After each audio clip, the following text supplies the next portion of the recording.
नमस्कार मित्रांनो, घरोघरी मातीच्या चुली या मालिकेच्या आजच्या भागात आपण पाहणार आहोत. ओवी खूप रडत असते, तर जानकी तिला विचारते काय झालं, आजी काही म्हणाली का? तर ओवी म्हणते, मी आजीला पेढा देतच होते, तेवढ्यात तेथे ऐश्वर्या आंटी आणि सारंग काका आले. आणि ती सांगते की ऐश्वर्या आंटी म्हणाली की सारंग तुम्ही हरलात म्हणून आई पेढा खात आहेत. तर सारंग काका रागाने आजीच्या हातातील पेढा घेऊन फेकून देतो. आणि सारंग कशा प्रकारे ओवीवर ओरडला हे सगळं ओवी जानकीला सांगते. त्यावेळी ऋषिकेश घरी आलेला असतो आणि तो हे सगळं ऐकतो. तर ऋषिकेश लगेच जानकीला विचारतो, ओवी आशीर्वाद बंगल्यावर गेली होती का? मी पुन्हा पुन्हा सांगून सुद्धा ओवी रणदिवेबाईंना भेटायला गेली होती. जानकी काहीच बोलत नसते. तर ऋषिकेश म्हणतो, फक्त हो किंवा नाही एवढंच सांग. तर जानकी हो म्हणते. तर ऋषिकेश म्हणतो, मला वाटलं होतं की आपल्या नात्यात कुठलीही लपवाछपवी नाहीये, पण मीच मूर्ख आहे ग जानकी. त्या रणदिवेची तुला इतकी हवा लागली आहे ना की आता तू माझ्याशी खोटं बोलायला लागलीस, गोष्टी लपवायला लागलीस माझ्यापासून. कधीपासून सुरू आहे हे सगळं? आणि तो सुद्धा ओवीवर ओरडतच म्हणतो, कधीपासून चालू आहे हा लपवाछपवीचा खेळ? ऋषिकेशच्या मोठ्या आवाजामुळे तर ओवी खूपच घाबरते. तर जानकी म्हणते, ती आजच तिच्या आजीला भेटायला गेली होती. तर ऋषिकेश लगेच जानकीचा हात घेऊन त्याच्या डोक्यावर ठेवतो आणि म्हणतो, शपथ घे मग आणि सांग मला ओवी, फक्त आजच भेटायला गेली होती म्हणून सांग ना, गप्प का आहेस तू? तर जानकी त्याच्या डोक्यावरील हात बाजूला करतच म्हणते, याआधीही भेटत होती ती आणि आजही भेटायला गेली होती. त्या ओवीच्या आजी आहेत. ओवी नात आहे त्यांची. जन्म झाल्यापासून त्यांच्या अंगाखांद्यावर खेळली येते. त्यांना आहे एकमेकींविषयी प्रेम ओढ. भेटलं तर काय झालं? तुमचा तुमच्या आईवर राग आहे, त्याची शिक्षा एका नातीला आणि आजीला का?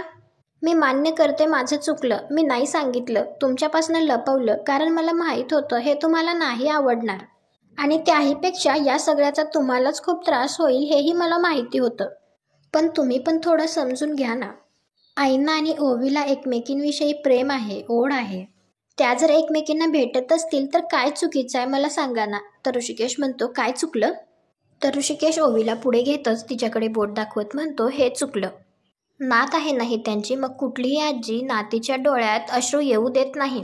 आणि हे काही पहिल्यांदा होत नाहीये जानकी. याच्या आधी त्या नालायक ऐश्वर्याने माझ्या ओवीचा हात धरून तिला फरफटत घराबाहेर काढलं होतं. आणि आज त्या सारंगने माझ्या ओवीचा अपमान केला, तुसड्यासारखी वागणूक दिली. एक लहान लेकरू पेढे घेऊन गेलं होतं ग, ते पेढेही उधळून लावले त्याने. इतकं सगळं झाल्यावर सुद्धा मी शांत राहू? नाही जानकी, तुझ्यातल्या आईमध्ये वाघीण किती शिल्लक आहे ते माहीत नाही मला आता. पण माझ्या मुलीच्या डोळ्यात ज्याच्यामुळे अश्रू आले ना, त्याला लांडग्यासारखा फाडून खाईल मी आता. ऋषिकेश खूपच जास्त रागात असतो. मागे त्या सारंगचं मी मुस्काट फोडलं होतं, आता काय करेल ते माहीत नाही माझं मला. आणि ऋषिकेश रागातच जात असतो. तर जानकी त्याला थांबवते आणि म्हणते, मला माहिती आहे सारंग भाऊजी चुकले, यासाठी आपण त्यांना जाब विचारू शकतो ना, पण ते असं का वागले हे आपल्याला माहीत नाहीये. तिथे काय घडलं हेही माहीत नाहीये. ती ऐश्वर्या होती ना तिथे, तिनेच काहीतरी केलं असणार आहे, तिने त्यांच्या डोक्यात काहीतरी भरवलं असणार आहे. ऋषिकेश तुम्ही शांत व्हा.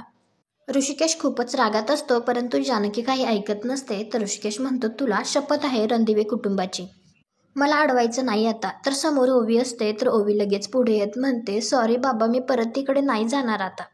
तर ऋषिकेश तिला मिठी मारून म्हणतो, नाही बाळा, तू नको सॉरी म्हणू. सॉरी ते म्हणतील ज्यांची चूक आहे, तुझी काही चूक नाही आहे ग, आता रडायचं नाही. असं म्हणून ऋषिकेश घराच्या बाहेर जातो. आतमधून जानकी आणि ओवी हाक मारत असतात. तर ऋषिकेश बाहेरून दरवाजाला कडी लावतो. जानकी म्हणत असते, ऋषिकेश मी तुमच्या पुढे हात जोडते, पण डोक्यात राग घालून असं काही वेडवाकडं करू नका प्लीज ऋषिकेश. तर ऋषिकेश म्हणतो, नाही जानकी, माझाही नाईलाज आहे. मी जर तुला आता बंद करून नाही गेलो ना, तर तू तिथे येऊन सगळं सावरायला जाशील. जे चुकीचं आहे ना ते चुकीचंच आहे. आणि तो तेथून निघतो. इकडे रणदिवेच्या घरी अवंतिका, सौमित्र, सुमित्रा, सारंग आणि ऐश्वर्या असतात. त्यावेळी ऐश्वर्या म्हणत असते, याला म्हणतात जखमेवर मीठ चोळणे. म्हणजे आम्हाला हारवायचं आणि वर आम्हालाच पेढे पाठवायचे, तेही कोणाकडून? तर स्वतःच्या मुलीकडून. म्हणजे काय, गोड गोड पेढे आणि गोड गोड निरागस मुलगी, म्हणजे संशयाला काही जागाच नाही. तर सुमित्रा म्हणते, मग नका ना घेऊ संशय, ओवी मला भेटायला आली होती, तुमच्या जखमांवर मीठ चोळायला नाही. तेवढ्यात ऋषिकेश आशीर्वाद बंगल्याच्या बाहेर उभा असतो आणि तो मोठमोठ्याने सारंग बाहेर ये असं ओरडत असतो. ते सगळे बाहेर जातात. तर सारंग म्हणतो, काय आहे? तर ऋषिकेश म्हणतो, माझ्यावर ओरड हिंमत असेल तर, एवढूशा लहान लेकरावर ओरडण्यात कसली आली आहे मर्दानगी? तर सारंग म्हणतो, मर्दानगीबद्दल तर तू बोलूच नको. मर्द आहे ना खरा मर्द, असा पाठीमागून वार नाही करत. तर ऋषिकेश म्हणतो, मी तसं कधी केलंही नाही सारंग. जेव्हा जेव्हा राग आलाय ना तेव्हा समोर येऊन थोबाड फोडलंय तुझं. तर सारंग म्हणतो, बघ आई कसा बोलतोय. आणि तो ऋषिकेशला म्हणतो, तुझ्या मनगटात एवढी खुमी असेल ना तर मग स्वतःच्या पोरीचा वापर करून घेण्याची दुर्बुद्धी कशी झाली तुला. ऋषिकेश म्हणतो, काय बोललास? मी वापर करतो माझ्या मुलीचा? तर सारंग म्हणत असतो, बघ कसा नाटक करतोय बघ. जसं काही याला काहीच माहिती नाही, मुद्दामून खबरी म्हणून पाठवतोच तिला इथे. मग घरी येताना हातावर खाऊ आणि ओठावर आमच्या घरची बातमी घेऊनच येत असेल ना ती. तर ऋषिकेश रागातच मुस्काट फोडेन असं म्हणून त्याच्यावर हात उगारतो. तर सुमित्रा त्याला थांबवते. तर ऋषिकेश सुमित्राला म्हणतो, ऐकलत का काय म्हणाला तुमचा मुलगा? मी यांच्या खबरी काढून घेण्यासाठी माझ्या मुलीला तुमच्याकडे पाठवतो. माझ्या 9 वर्षाच्या मुलीचा वापर करतोय मी. हॉस्पिटलमध्ये आला होता तेव्हाच मी सांगितलं होतं, ओवीला नका भेटत जाऊ.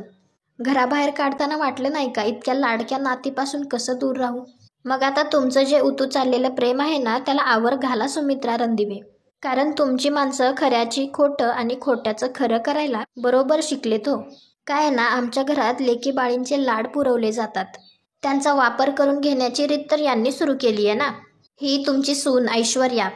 तर ऐश्वर्या पुढे येऊन म्हणते, माझ्याकडे बघून काय बोलताय? मी काय केलंय? तर ऋषिकेश म्हणतो, टेंडरमधले कोटेशन जाणून घेण्यासाठी शरूला आमच्या घरी तूच पाठवलं होतंस ना. तुझीच अक्कल होती ना ती, सांग ना. दुसऱ्यांच्या गरजांचा पायरी म्हणून वापर तुम्ही करायचा आणि म्हणता काय तर माझी मुलगी खबरी आहे. लाज नाही वाटत बोलताना हे? तर ऐश्वर्या म्हणते, मग कशाला पाठवायचं तुमच्या मुलीला? काय येते ओवी घरी?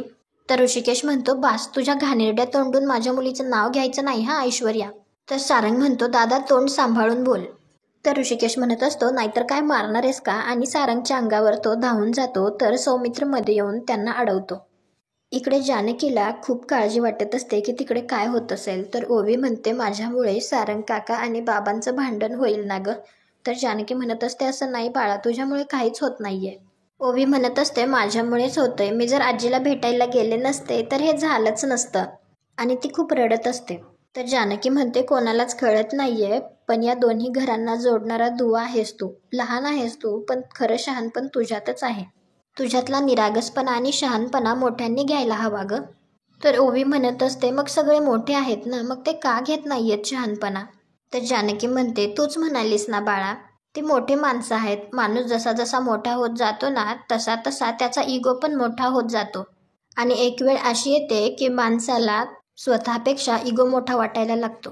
ओवी म्हणत असते, पण आई तू तशी नाहीयेस ना, मग का सगळे तुझ्यासारखे नाहीयेत? तर जानकी मनात विचार करते, जे लहान मुलांना कळते ते मोठ्यांना का कळत नाहीये? ऋषिकेश पण आता तावातावात निघून गेले, तिथे काय होत असेल? इकडे सौमित्र ऋषिकेशला म्हणत असतो, दादा अरे काय करतोयस? अरे तू मोठा आहेस ना, तू तरी समजून घे. तर ऋषिकेश म्हणतो, आयुष्यभर तेच करत आलोय मी आणि त्याच समजूतदारपणाची ना किंमत मोजतोय मी आता. सौमित्र म्हणतो, तू चिडलायस आता, तू शांत झालास की मग आपण बोलू. तर ऋषिकेश म्हणतो, काही बोलायचं नाही मला. आणि कोर्टात सुद्धा असंच करता का हो वकील साहेब? आरोपी आणि फिर्यादीचे डोके फिरलेत म्हणून केस पुढे ढकलता का? मुळात ना मला तुझ्याशी बोलायचंच नाहीये. कारण तू आणि जानकीने मिळून माझ्या वाढदिवसादिवशी जे काही दिवे लावलेत ना, मला तर असं वाटतंय आता की तुम्ही सगळ्यांनी मिळून ओवीला भेटण्याचा प्लॅन केला होता. आधी शरूचा वापर करून घेतला आणि आता ओवीचा. सौमित्र म्हणत असतो, दादा नको गैरसमज करून घेऊस, आधीच काही कमी गैरसमज आहेत का? हे बघ, हे खरं आहे की तुझ्या वाढदिवसाचा प्लॅन माझा आणि जानकी वहिनीचा होता. पण आई आणि ओवी एकमेकांना भेटतात कारण त्यांचा जीव आहे एकमेकांवर. अरे आजी आहे ती ओवीची. तर ऋषिकेश म्हणतो, मग घरातून बाहेर काढताना कुठे गेली होती रे आजी? आणि तो सुमित्राच्या समोर येतच तिला विचारतो, तुमच्या समोर उभं राहून सारंग ओवीवर ओरडला, तिचा अपमान केला, तिने आणून दिलेले पेढे फेकून दिले. काय केलं तुम्ही रणदिवेबाई? नात किती दुखावली तरी चालेल पण त्याला मारायचं नाही. हा रोज मार खायच्या लायकीचा सारंग एकदाही मारावंसं नाही वाटलं त्याला? कसं माराल? नात कितीही दुखावली, कितीही रडली तरी पोटच्या पोराला कसं माराल? कारण तो सख्खा आणि मी सावत्र ना. तर सौमित्र त्याला म्हणतो, दादा असं नको ना बोलूस, आईला वाईट वाटतं रे. तर ऋषिकेश म्हणतो, बरोबर आहे, त्यांना किती वाईट वाटतं हेच दिसतं सगळ्यांना. पण सौमित्र, हे असं झालंय, एखाद्या पोराला मारून मारून हात जरी सुजले ना तरी त्या सुजणाऱ्या हातांसाठी हळहळ. पोराच्या पाठीवरचे वळ कधी दिसले नाहीत का रे तुम्हाला? सुमित्रा खूप रडत असते. तर सौमित्र म्हणतो, झालं का? तिकडे सारंगने ओवीला रडवलं म्हणून तू इथे येऊन आईला रडवलंस. इथे ना सगळ्यांना वेड लागलंय. तर ऋषिकेश म्हणतो तू तर मला शहाणपणा शिकवूच नकोस आणि जज तर बनूच नकोस. तू मध्ये पडू नकोस आणि तुझा शहाणपणा तू तुझ्या जवळच ठेव. तर सौमित्र बोलतो मी बोलणार दादा आणि तुला ऐकावंच लागणार. आणि त्यांचं हे असंच चालू असतं तर अवंतिका म्हणते बास करा प्लीज. ऋषिकेश दादा सौमित्र तुम्ही तरी नका भांडू ना प्लीज. तर ऐश्वर्या मनात विचार करते आज रात्री मी सुखाने झोपेन, कारण आज पहिल्यांदा ऋषिकेश सौमित्रशी भांडतोय. खूप पुळका होता ना तुम्हा दोघांना एकमेकांचा, आता भांडा. तर ऋषिकेश म्हणत असतो तुझ्या नवऱ्याला सांग मध्ये पडू नकोस म्हणून. तर सौमित्र म्हणतो मी सांगितलं ना मी बोलणार, कारण प्रश्न माझ्या कुटुंबाचा आहे, माझ्या माणसांचा आहे, ज्याच्यात तू पण येतोस. तर ऋषिकेश म्हणतो अजिबात नाही हा, मी तुझ्या माणसांमध्ये येत नाही सौमित्र, ना माझी बायको ना माझी मुलगी. आणि हेच सांगायला मी इथे आलोय. खरं तर तुम्हाला सांगायला आलोय मी सुमित्रा रणदिवे. पुन्हा जर हे असं काही होऊ नये असं वाटत असेल ना तर प्लीज माझ्या ओवीला यापुढे भेटू नका, कारण आज पुन्हा एकदा तिच्या डोळ्यात पाणी आलेलं बघितलंय मी. आणि पुन्हा जर यापुढे काही असं झालं तर याला जो कोणी जबाबदार आहे त्याला सोडणार नाही मी. आणि ऋषिकेश तेथून निघून जातो. इकडे जानकी आणि ओवी देवासमोर हात जोडतच जानकी म्हणत असते देवा आता हे कुठलं नवीन संकट आलंय. ऋषिकेश डोक्यात राग घालून गेलेत.